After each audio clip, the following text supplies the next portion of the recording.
আসসালামু আলাইকুম প্রিয় দর্শক, ফাইনালি চলে আসলাম আপডেট ও গুরুত্বপূর্ণ কিছু নিউজ নিয়ে আপনাদের মাঝে। প্রিয় দর্শক, অবশ্যই ভিডিওটি শেষ অবধি দেখবেন।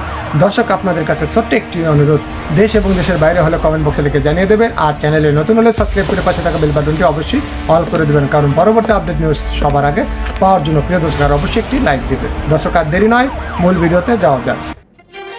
জনাব ফরাসউদ্দিনের অনেক পরিচয় আছে, অনেক পরিচয়। কত কি ছিলেন, মানে কোন পরিচয়টা সবচেয়ে বড় করে দেওয়া যায়? বাংলাদেশ ব্যাংকের গভর্নর ছিলেন আওয়ামী লীগ যখন প্রথমবার 90 সালের পর ক্ষমতা আসে, 96 সেই সরকারের শেষ সময়টাতে উনি গভর্নর ছিলেন। উনি শেখ মুজিবুর রহমানের পিএস ছিলেন, উনি সিএসপি অফিসার ছিলেন, উনি প্রাইভেট ইউনিভার্সিটির ভিসি ছিলেন। মানে অসংখ্য একাডেমিক ক্যারিয়ার দুর্দান্ত। তো এই ভদ্রলোককে সুশীল বলাই যায়, কোনো সন্দেহ নেই। এবং এই সুশীল ভদ্রলোকের সাথে দালাল শব্দটা কারো কারো কাছে একটু কানে লাগবে হয়তো, but I decided to call a spade. ওনারও মন খারাপ করার কথা না, কারণ ওনার দালালি বলে বা ইভেন ওনাকে আওয়ামী লীগও বলে ফেলা যায়, কেন যায় আমি সেই জায়গায় আসবো। কিন্তু এই ভদ্রলোক হঠাৎ এমন একটা বক্তব্য আমাদের সামনে আনলেন, দীর্ঘ বক্তব্য, যেটা একেবারে আমরা কথ্য ভাষায় বলি না, পোল্টি মারা বক্তব্য। মানে যায় না ওনার সাথে। উনি এরকম বক্তব্য দিতে পারেন, উনি কেন দেন না অনেক কিছু, সেটারও একটা ব্যাখ্যা দিয়েছেন। I don't by that. তো উনি করেছেন, এবং যেটা চায় না, তার প্রশ্ন হচ্ছে কেন উনি হঠাৎ করে এরকম একটা আওয়াজ দিচ্ছেন। আমরা সেই কারণটা খুঁজে দেখার চেষ্টা করব। উনি ইকোনমিক রিপোর্টার্স ফোরাম যেটা আছে, তাদের একটা প্রোগ্রামে বক্তৃতা করেছেন। সেখানে বক্তৃতার পর তাকে কিছু প্রশ্ন করা হয়েছে, সেগুলোর জবাব দিয়েছেন। দেশের অর্থনীতিতে দীর্ঘদিন থেকে যেসব ইস্যু আলোচিত আছে, সেই ইস্যুগুলো নিয়ে উনি কথা বলেছেন। সবচেয়ে গুরুত্বপূর্ণ যে দুটো ইস্যু নিয়ে কথা বলেছেন, টাকা পাচার এবং খেলাপি ঋণ নিয়ে। আমি সেটা নিয়ে পরের অংশে আসছি। উনি আরো অনেকগুলো ইস্যুতে কথা বলেছেন, আমি সেই ইস্যুগুলো নিয়ে একটু অ্যাড্রেস করতে চাই। উনি এখানে বৈষম্য হওয়ার কথা বলেছেন, যে আমাদের ভীষণ রকম বৈষম্য আছে, আমাদের এগুলো কমাতে পারছি না, সেটার কথা বলেছেন। উনি বলেছেন মূল্যস্ফীতির কথা। পৃথিবীর আমাদের আশপাশের বহু দেশ গত কয়েক বছরের মধ্যে অনেক বেশি মূল্যস্ফীতি কমিয়ে আনতে পেরেছে, কিন্তু আমরা পারছি না, এসব কথাবার্তা বলছেন। এবং আমাদের বর্তমানে পরিস্থিতি এরকম যে বাংলাদেশ ব্যাংকের ক্ষমতায়ন হচ্ছে না, সেই ক্ষমতায়ন করলে যে সমস্যা অনেক সংকট সমাধান হতে পারত, সেটার কথা বলেছেন। এরকম কিছু কথাবার্তা উনি গ্রস্তে বলেছেন। কিন্তু ওনার যে মূল জায়গা, যেটা অত্যন্ত সেন্সিটিভ, এবং এই বক্তব্যের মধ্যে অনেক সঠিক কথাও আছে, তাও না। আমি একটু প্রথম টাকা পাচার নিয়ে বলি, তারপর খেলাপি ঋণ নিয়ে। টাকা পাচার নিয়ে যেন ফরাসউদ্দিন বলছেন, বছরে $700 কোটি পাচার হয়ে যাচ্ছে, এটা নিয়ে কেউ কিছু বলে না। সরকার নিশ্চুপ। রহস্যজনকভাবে আন্তর্জাতিক মুদ্রা তহবিলও IMF নিয়ে কিছু বলে না। ঋণ খেলাপি, কর খেলাপি, অর্থ পাচারকারী এক সূত্রে গাথা। তারা যখন দেখবে শাসককুলের চক্ষু লাল হয়ে গেছে, তখনই তারা টাকা ফেরত দেওয়া শুরু করবে, তার আগে। উনি বলছেন $700 কোটি পাচার হয়ে যাচ্ছে, এটা কেউ কিছু বলে না। মানে যেন ফরাসউদ্দিন কি দেশে থাকে, নাকি ওনার চোখে কানে আওয়ামী লীগের লোকজনের যেন একটা ধুলি পড়ানো থাকে, সেটা বলা ছিল। আমরা অতি তুচ্ছ মানুষ, আমাদের কথা বাদ দিই। আমাদের গুরুত্বপূর্ণ, এই অকালেও কয়েকজন অর্থনীতিবিদ জনগণের স্বার্থে কথা বলছেন, এবং এই টাকা পাচার নিয়ে বিশেষ করে ওই যে আমাদের তো GFI এর কথা জানি, গ্লোবাল ফিনান্সিয়াল ইন্টিগ্রিটি নামে একটা প্রতিষ্ঠান গত 4-5 বছর আগে থেকে যখন এই হিসাবটা আমাদের সামনে দেয়া শুরু করেছে, কিভাবে ব্যাংকিং চ্যানেলের মাধ্যমে ওভার ইনভয়েসিং এবং আন্ডার ইনভয়েসিং করে টাকা পাচার হচ্ছে, টোটাল অ্যামাউন্ট আমাদেরকে জানানো হচ্ছে। এবং আমরা এই তথ্যও জানি যে জাতিসংঘের কাছে বাংলাদেশ সরকার তথ্য দেওয়া বাদ দিয়ে দিয়েছে, যাতে এই যেটা না পাওয়া যায়, এটা GFI বলছে। তখন থেকেই আমাদের মেইন স্ট্রিম প্রচুর কথাবার্তা এই টাকা পাচার নিয়ে হয়েছে, প্রচুর কথাবার্তা হয়েছে। আপনি বলছেন কেউ কথা বলে না, ভাবটা এরকম উনি খুব নতুন একটা কথা আমাদের সামনে আনেন এবং অভিমান করছেন, কেউ বলে না। আমরা আর পাল্টা প্রশ্ন করতে পারি, যেন ফরাসউদ্দিন আপনি বলেন নাই কেন? আপনি অর্থনীতিবিদ, আপনি বাংলাদেশ ব্যাংকের গভর্নর ছিলেন, ন্যূনতম সততা এবং গার্ডস যদি থাকতো, আপনি তো বলার কথা ছিল। ঠিক আছে, কেউ বলে, আপনি আজকে আসছেন কেন বলতে? আমরা কারণ জানি, কারণ বুঝবো, এবং সেটা থেকেই আলাপটা তোলার চেষ্টা করবো যে কেন বলছেন, আপনি এতদিন পরে কেন বলছেন। খেলাপি ঋণ নিয়ে খুব বড় একটা কথা বলেছেন। যখন ঋণ খেলাপিরা বেশি বড় হয়ে যায় তখন 1,000 টাকা কৃষি ঋণের কারণে কেউ জেলে যায়। আমরা দেখেছি কৃষকদেরকে কোমরে দড়ি দিয়ে বেঁধে নিয়ে যাওয়া হয়েছে। তারপর বলছেন আর 10,000 কোটি টাকা শিল্প ঋণের খেলাপি গ্রাহক সরকারের পাশে বসে। তারপর খেলাপি ঋণ মওকুফের কথা বলা হয়। মওকুফ যখন সুদ হইতে থাকে, সুদ যখন মওকুফ হতে থাকে তখন আসলে আলটিমেটলি লাভ হয় না। এবং খেলাপি ঋণ উনি রাইটলি বলছেন যে শক্তিমান কেউ সরকারকে বোঝাতে পারবে মূল্যস্ফীতি কমানোর উপায় ঋণ আদায় করা। এখন কে বোঝাবে এটা সরকারের বিষয়। সরকার শুনলে মুদ্রাস্ফীতি কমে যাবে। কারণ উনি যেভাবে বলেন খুব স্বাভাবিকভাবেই সেটা হচ্ছে আপনি যখন ঋণ খেলাপি হচ্ছে তখন আপনার তো বাজারে মুদ্রা সরবরাহ বাড়ানোর জন্য উনিও বলছেন টাকা ছাপাতে হয়, ট্রেজারি বিল টিল করতে হয়, এগুলো করে ফলে আপনি মূল্যস্ফীতি নিয়ন্ত্রণ করতে পারেন না। সরকারকে বোঝানোর কথা বলছে, মানে ভাবটা এরকম একটা ন্যারেটিভ আছে না যে প্রধানমন্ত্রীকে ভুল বোঝানো হয়েছে, উনি ওই ন্যারেটিভে আছে যে এখন সঠিকটা বোঝালেই হবে।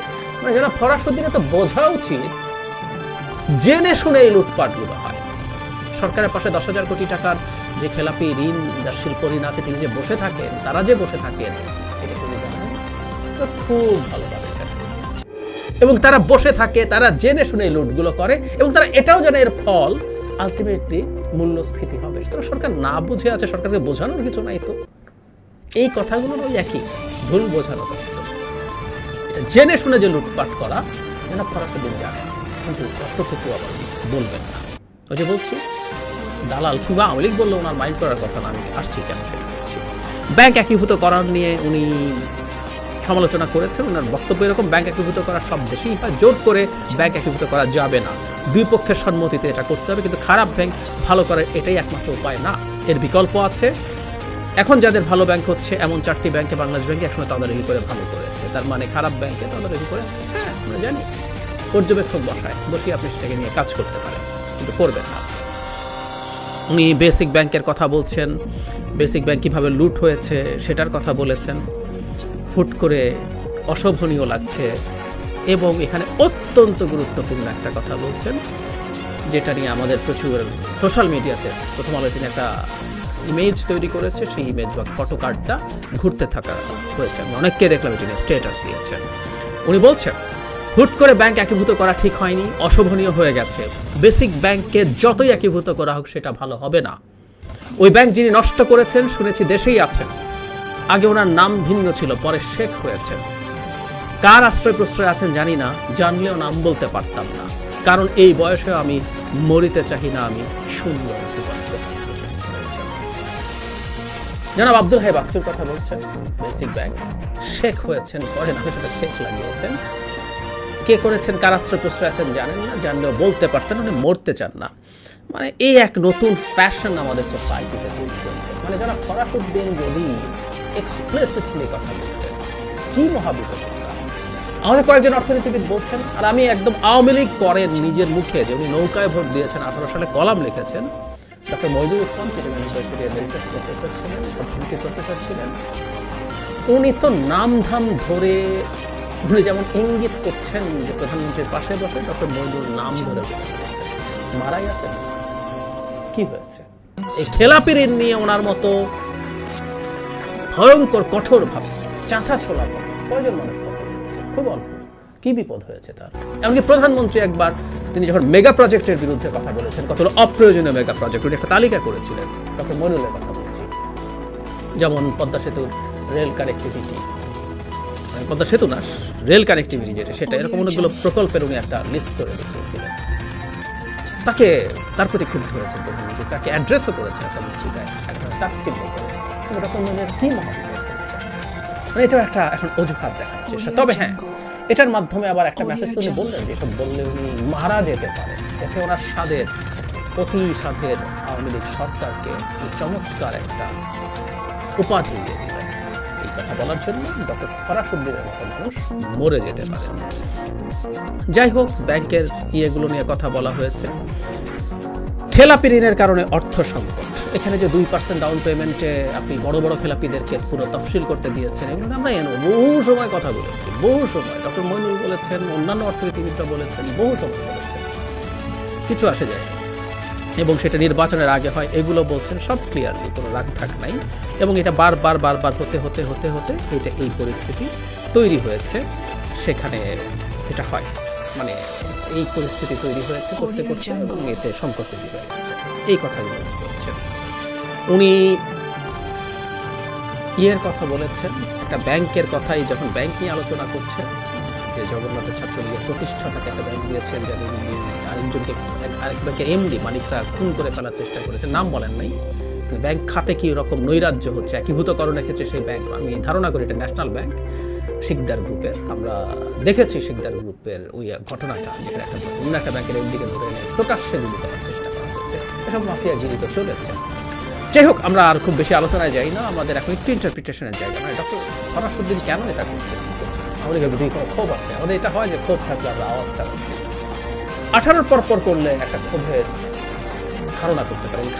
খাটাখাটি করতে গিয়ে দেখলাম উনি 18 সালে, আমি আর তখন নিউজ মনে ছিল না, এই জাস্ট ওনাকে খুঁজতে গিয়ে দেখলাম 18 সালে হবিগঞ্জ 4 আসন থেকে, হবিগঞ্জ 4 বা সুনামগঞ্জ 4 কনফার্ম হয়ে ফেলি, হবিগঞ্জ 4 থেকে 18 সালে নমিনেশন চেয়েছিলেন।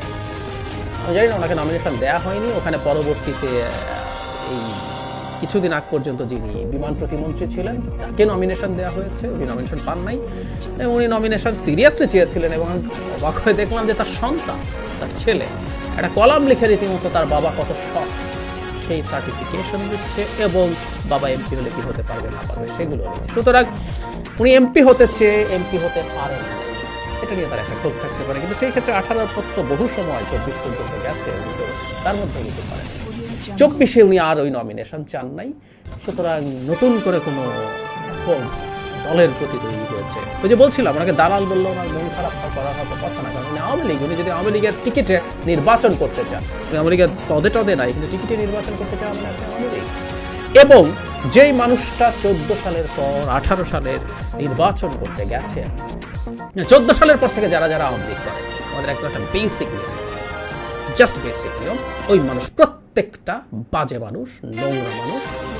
এরা সমাজে মানে একজন 14 সালে যা ঘটেছে, বাংলাদেশের গণতন্ত্রকে কবর দিয়ে আওয়ামী লীগ যে পথে হেঁটেছে, সেই পথে তার জার্নিতে যারা কন্টিনিউ করেছে, যারা নতুন যুক্ত হয়েছে, প্রত্যেকটা, এটা একদম একটা বেসিক রুল আমরা মেনে নেব, প্রত্যেকটা নোংরা এবং খারাপ মানুষ। সুতরাং সেই দিবসে কিন্তু ওনাকে করা হয়নি, ক্ষুব্ধ হতে পারেন। কিন্তু এত বছর পর, 5 বছর পর এসব হঠাৎ করে সব উগরে দিচ্ছেন। এমনকি যে বললাম, একটা বাক্য ব্যবহার করছেন, উনি জানলেও বলতেন না তাকে কারা আশ্রয় প্রশ্রয় দেয়, জানলেও বলতেন না, কারণ উনি মরিতে চাকি না সুন্দর বলে এই বয়সেও। সম্ভবত 80 বেশি বয়স হয়ে যাচ্ছে। এরকম ভয়ঙ্কর কথা উনি ওনার দলে সম্পর্কে দিচ্ছেন। তাহলে কি আরেকটা অনুমান আমরা করতে পারি, নৌকার অবস্থা কি ওনার ভালো মনে হচ্ছে না? নৌকাকে টালমাটাল দেখছেন, কারণ অর্থনীতি নিয়ে অনেক রকম সংকটের কথা বলছেন। এই যে আরও আমি আর পড়িনি, ডলার সংকট কিভাবে টাকাকে অতিমূল্যায়িত করে রাখাটা এখনো ঠিক হচ্ছে না ইত্যাদি। অথচ উনি এই কিছুদিন আগেই আমি খুঁজতে গিয়ে দেখলাম ডলার সংকট নিয়ে অহেতুক বাড়াবাড়ি বলা হচ্ছে, সব ঠিক আছে এসব বলেছিলেন। সো এখন সার্বিক অর্থনৈতিক পরিস্থিতি দেখে উনি অর্থনীতিবিদ, উনি আরও ভেতরের কিছু খবরও জানেন যেগুলো আপনি জানি না। আওয়ামী লীগের ভেতরের খবর জানার তার কথাই দেখে কেন মনে হচ্ছে নৌকা টালমাটাল হচ্ছে, নৌকা ডুবে যেতে পারে, ডোবার পরিস্থিতি অ্যাটলিস্ট হবে। তাই আগে থেকে একটু পোল্ট্রি মেরে রাখা, একটু বিবেকবানের মতো কাজ করা, একটু সরে আসার চেষ্টা করা। আমি জানি না, এটাও একটা প্রবাবিলিটি। আর একটা প্রবাবিলিটি একটা সময় ছিল, আপনি যখন এভাবে কথা বলেন তখন আপনি ডেকে কিছু একটা বানিয়ে দেওয়া হয়। এটার আশা উনি করছেন কিনা সেটা জানি না, অথবা উনি ফিল করছেন ওনাকে বানালে আসলে এর মধ্যে বানিয়েটা নিয়ে দিত, বানানো হচ্ছে না। That may be the reason. বড় বিপদ দেখছেন, টালমাটাল ফিল করছে, আমি ধারণা করছি সেটা।